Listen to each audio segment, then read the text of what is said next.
大家好咧，咁呢個咧就係今日即係好耐都冇拍片嘅啦。咁咧，我哋咧今日就嚟預告一下呢個暑假會有啲咩發生。我咧就會可能會拍一下啲打機啊，好似全民槍戰之後再玩咗手機，因為我唔而家電腦仲未用得住。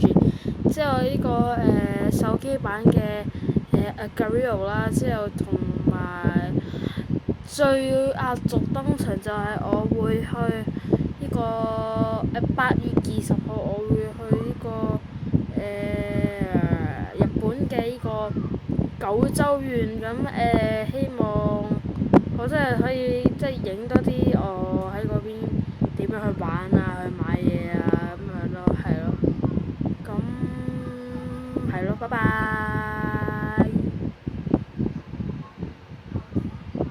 Close。